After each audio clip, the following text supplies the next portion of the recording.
Ok, Freestyle TV. Petite impro, vite fait, pour le fun. Non, pas pour le fun, c'est au contraire, c'est une vidéo qui peut être importante, transitoire, euh, pour annoncer un changement de cap en fait.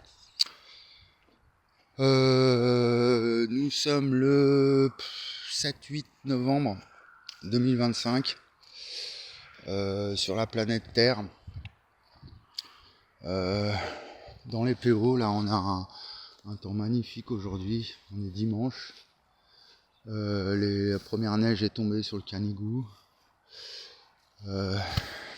Début des chaînes des Pyrénées. Et ma guérison, bon là on est à 4 ans et 4 mois hein, maintenant, hein, juillet, août, septembre, octobre, ouais c'est ça. Et donc ça monte, ça rajoute du cheveu, tout le temps, mais voilà, ça refait les dents. Alors est-ce qu'il va tout me sortir? Il reste un peu de suspense, mais bon, vu comment ça pousse, ça tire, à chaque fois ça, à mon avis, et comment en fait à chaque fois ça repart à l'intérieur, ça creuse. Là, il y a 4 spirales qui tournent à une vitesse folle. Et ces 4 spirales qui sont là au niveau de la crête, c'est les 4 dents du bas, là, ici. Tac. Donc, ça distribue tous les gencives, les dents. Bon, dernière vidéo, j'ai eu 5 vues, hein, donc tout ça paraît complètement surréaliste. Et donc, du coup, c'est pas du tout. C'est-à-dire que je rencontre toujours autant de blocages hein, vis-à-vis de mes interlocuteurs. C'est une espèce de blocage inconscient. Je dirais comme quelqu'un qui, quand il est face à un choc, en fait, où il a une espèce d'absence, quoi. Hein, c'est un regard vide, un regard qui se vide. Comme quand on regarde un écran à un moment, puis on regarde plus rien. Le regard, il est dans le. Il y a une espèce d'effet comme ça de néantisation par rapport à tout ce que je dis. Donc c'est normal. C'est normal vu tout ce que je balance et vu l'ampleur du phénomène. Donc du coup, pourquoi je parle d'un changement de stratégie, enfin stratégie, on n'est pas en guerre, mais un changement de boussole, on va dire.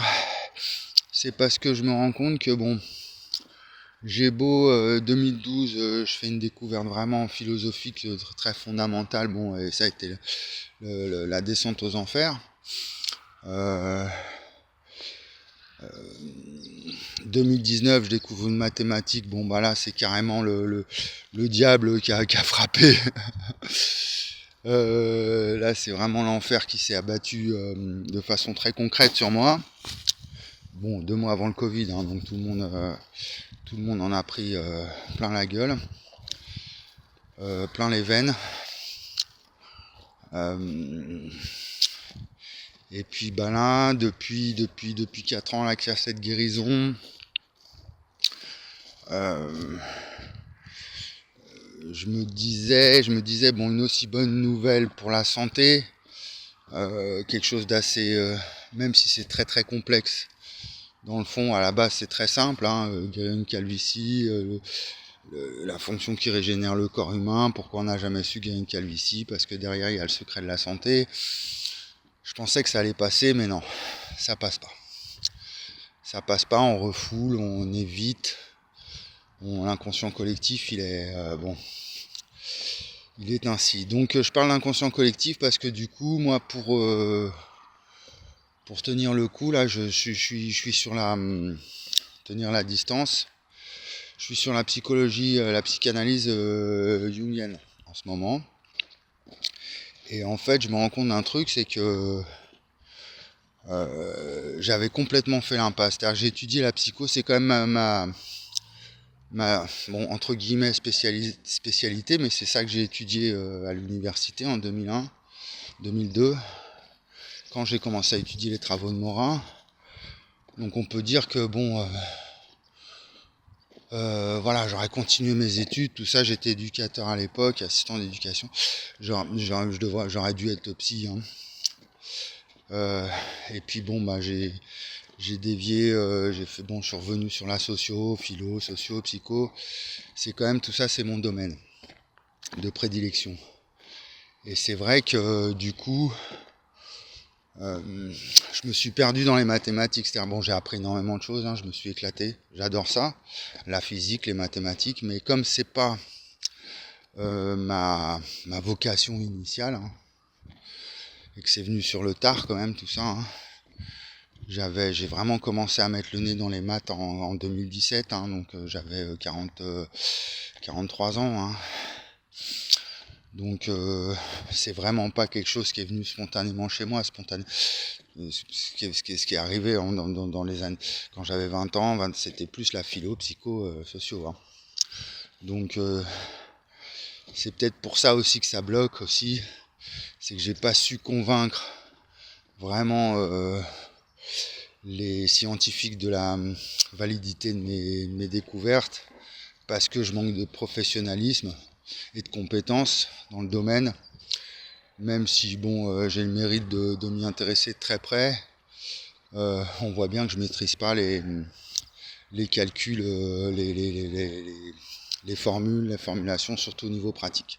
Alors, tout ce qui est théorique, les auteurs, tout ça, j'ai retenu quand même bon, les grandes formules, les grands principes, tout ça, je les ai en tête un petit peu, Heisenberg, Paoli, etc., Dirac. Mais après, au niveau de la pratique, je patauge. Donc du coup, je perds en crédibilité, et puis c'est peut-être pour ça aussi que ça passe pas. Mais donc je me dis, peut-être Julien, reste sur tes acquis un petit peu, même si bon, tu as eu le courage de sortir de ta zone de confort intellectuel, physique aussi, mais voilà, intellectuel. Même si peut-être donc voilà, rester sur mes compétences.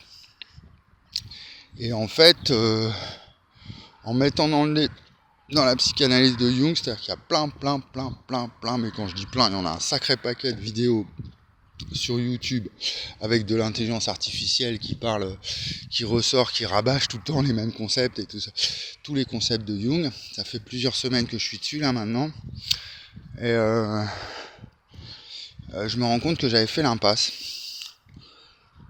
sur Jung, un peu comme en philosophie où j'avais fait l'impasse sur Deleuze, alors que je savais très bien que c'était un auteur important, donc comme Jung, hein, je savais que c'était un auteur important. Mais inconsciemment,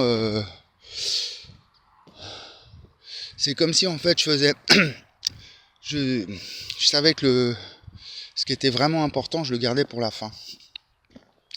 C'est-à-dire que plutôt que me plonger directement dans ce qui me paraît important, je prends le temps d'étudier tout ce qu'il y a à côté, autour de comme s'il y avait une cible comme ça, on voit une cible.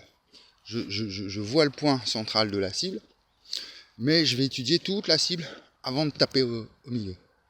Donc c'est ce que j'ai fait avec Deleuze. J'ai étudié toute la philosophie, enfin voilà, tous les grands auteurs, les classiques, tout. Et quand je suis arrivé sur Deleuze, bam, c'est là en 2011, 2012, quand j'ai fait vraiment la découverte. C'est grâce à Deleuze. Et donc je me dis, c'est peut-être pareil au niveau de la psycho. C'est-à-dire qu'il a fallu que j'étudie les neurosciences, la psychologie cognitive, la psychanalyse freudienne classique, toutes les thérapies comportementales, cognitives, tous les trucs qu'il y a un peu, qui existent. Le coaching est bon, après voilà, le coaching c'est... Mais tout ce qu'il y a, bon, tout ce qui... En mettant en dernière instance, à la fin de la liste, en mettant Jung, et que maintenant que j'arrive à Jung, peut-être comme en 2012 avec Deleuze, là, paf, je vais taper dans le mille. C'est-à-dire que, donc là on va aller un peu plus dans le détail, on va essayer d'expliquer. Jung, il fait appel à un concept d'univers. C'est-à-dire, pour expliquer certains phénomènes,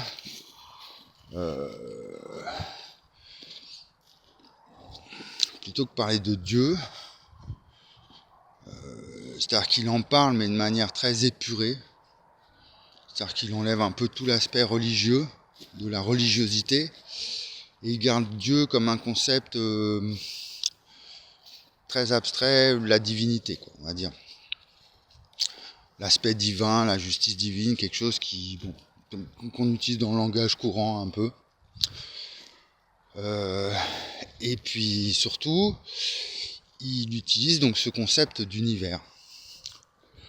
Donc c'était les années 20, les années 30, hein, donc même époque qu'Einstein, la relativité générale. Hein. Donc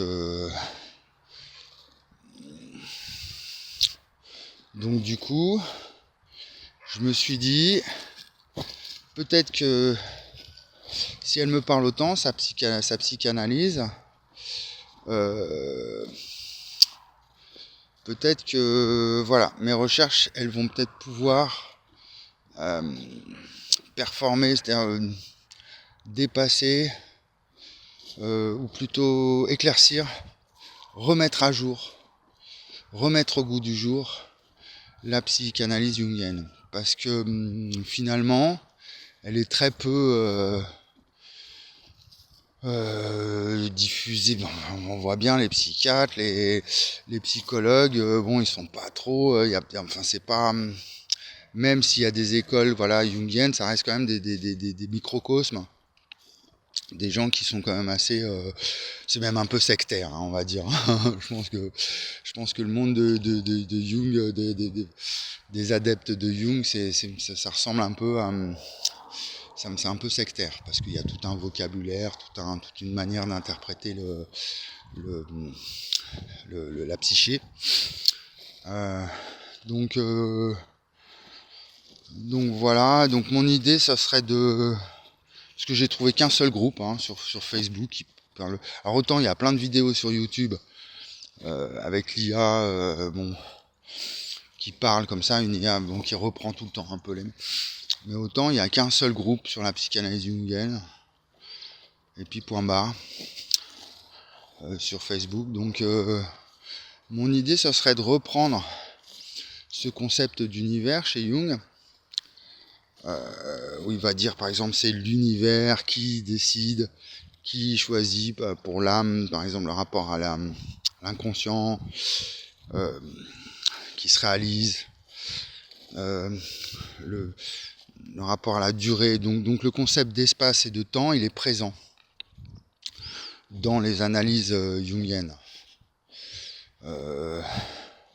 C'est-à-dire qu'il faut libérer un espace, il faut qu'il y ait un espace disponible pour que la psyché elle fasse son travail. Et puis la durée aussi. Il faut de la patience. Il ne faut pas chercher tout de suite avec une seule réponse de façon très rapide. On ne va pas régler nos problèmes d'inconscient comme ça, juste avec un concept en 2 jours.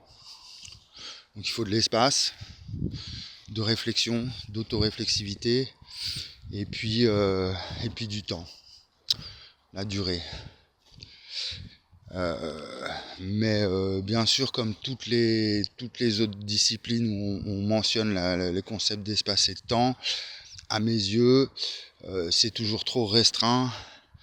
Et ma critique, partout, même dans la littérature, même en science et tout ça, c'est de dire qu'en fait, on a banalisé la notion d'espace et de temps comme si c'était des concepts comme un autre. C'est-à-dire qu'il y a la vie, je sais pas, la mort, la nature, je sais pas, des concepts un peu fondamentaux comme ça, la pensée, et puis il y a l'espace et le temps. Voilà, c'est des concepts parmi d'autres. Alors que moi, ce que je révèle dans mes travaux, c'est que non, c'est tout part de l'espace et du temps, c'est le fondement. C'est avec un type de rapport, enfin, une forme de rapport entre l'espace et le temps, une approche complètement nouvelle, où le temps est la cause du mouvement de l'espace. Hein. Donc, il y a une causalité, petit rappel. Donc une nouvelle approche de cette relation spatio-temporelle. Et du coup, bon, pour finir la vidéo, on l'a fait courte, hein, parce que là je vais couper mes bambous, j'ai du boulot qui m'attend. Ce serait de dire que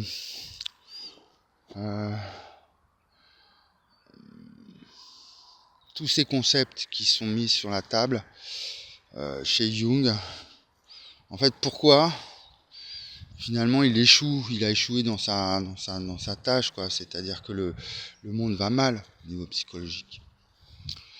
On peut pas dire que la santé mentale, le bien-être, le rapport à son intériorité, surtout en Occident. Après en Orient, je sais pas trop, mais c'est une autre approche, hein, avec le Tao, tout ça, le bouddhisme. Mais en Occident, hein, c'est quand même assez déplorable. Hein. On est quand même très tourné vers l'extérieur, vers le matérialisme. Et on a beaucoup de mal à travailler sur notre intériorité, la méditation, et puis dans notre rapport aux autres aussi. Hein. On est beaucoup dans le jugement, dans la critique et tout ça. Donc l'idée, et du coup je me dis c'est peut-être ça qui bloque. Pourquoi je subis comme ça une espèce de refoulement, là, un rejet systématique, dès que je m'adresse à qui que ce soit au sujet de mes recherches. En fait, on a des blocages psychologiques. Parce que là, je dis, attends, une aussi bonne nouvelle, hein, une guérison de calvitie qui répare la santé, là, c'est une paranoïa même, hein, c'est-à-dire qu'il y a une vraie paranoïa. C'est-à-dire qu'on va me criminaliser, on va avoir peur de ce que je dis. Alors je dis, bon, tant que je parlais de physique quantique, effectivement, de mathématiques, ou de philosophie, c'est un truc de perché, d'accord, je comprends, mais là, non. Là, je me dis vraiment, c'est dans la tête. Donc, quand je dis c'est dans la tête, il y a cette découverte physiologique, mais c'est dans la psyché, c'est à l'intérieur, c'est le cerveau. Hein. C'est même plus, c'est l'âme, hein, c'est notre représentation, notre représentation du monde, notre mode de rapport au monde, dans nos comportements, dans nos idées, dans nos pensées, dans nos rêves. Dans nos idéaux, nos projections, tout ça qui colle pas, hein, ça colle pas avec un espoir, un message d'espoir, un avenir qui nous attend, qui serait plus prometteur que ce qui se présente actuellement, qui serait moins inquiétant. Donc du coup, l'idée, ce serait déjà créer un groupe Facebook consacré à cette question. Donc l'idée, ce serait de l'appeler la force de l'univers et spatio-temporel. Psychanalyse ou psychologie post-jungienne, c'est-à-dire reprendre les concepts de Jung, mais en y intégrant ma découverte philosophique, mathématique, physiologique, hein. Croiser tout ça, tout ce que j'ai découvert ces 10 dernières années, et les intégrer dans l'analyse jungienne. Mais pour ça, il va falloir que je m'intéresse de très près à Jung, et surtout de façon complète. Alors, j'oublie rien. Que j'arrive à maîtriser tous ces concepts, les archétypes, le rapport clair-obscur, lumière-ombre, l'animal, animus, tout ça. Hein. Donc essayer de travailler vraiment Jung en profondeur, dans le détail, de façon un peu comme j'ai fait avec Morin, hein, où la complexité, j'ai fait vraiment, pendant 10 ans, j'ai fait tout le tour, hein, à peu près des concepts. Donc c'est ça la raison. Hein. La raison, elle a besoin vraiment d'embrasser tout le champ de la connaissance pour être, pour se révéler en tant que tel, en tant que raison, hein. De rien oublier. Donc, et du coup, l'idée, ce serait de soigner, d'être dans une voie de guérison, pas seulement, que je vous parle pas seulement d'une guérison physiologique, ou de quelque chose qui refonde les sciences, qui est la théorie du tout, qui refonde les mathématiques, le droit jusqu'au droit et tout, mais aussi l'inconscient collectif et individuel. Mais ça, bon, ça par contre, je peux pas, ça va être à chacun de mes auditeurs justement ou des gens qui, En fait, c'est un test pour voir si justement mais c'est à chaque fois je fais ça en fait, hein, c'est mon l'axiomatique, ce que j'ai découvert, je la teste sur des champs de la connaissance. J'ai testé sur la philo, ça a donné cette découverte fondamentale au centre de la dialectique. Hein.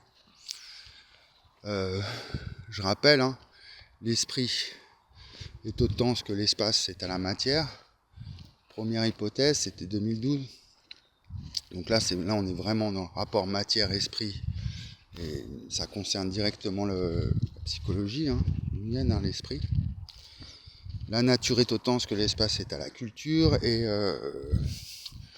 donc là, on est dans un rapport de l'homme, la situation de l'humain dans la nature, hein, même les droits de l'homme. Hein. On peut même envisager de repenser les droits de l'homme avec ça. La condition humaine, et pas que. La condition spatio-temporelle de toute chose. Et puis, il y a des chevaux qui sont... Et puis, en politique, hein, le capitalisme est autant ce que l'espace est à l'État. Donc là, c'est la politique. Et bon, là, du coup, moi, j'arrête la géopolitique, tout ce qui... C'est bon, la guerre, le mal, hein, la domination de l'homme, l'argent, le pouvoir... c'est bon. Justement, moi, ces dernières années, j'étais pareil là-dedans. Je me suis bon, avec ce qui s'est passé en Ukraine, Poutine, tout ça, les tensions avec l'Orient, la guerre mondiale, la troisième guerre mondiale, bon, l'ambiance voilà. Faut que je passe à une autre étape. Pareil, l'histoire, tout ça, la géopolitique, c'est pas forcément ma spécialité non plus, donc ça sert à rien de... Donc je reste dans mes cordes.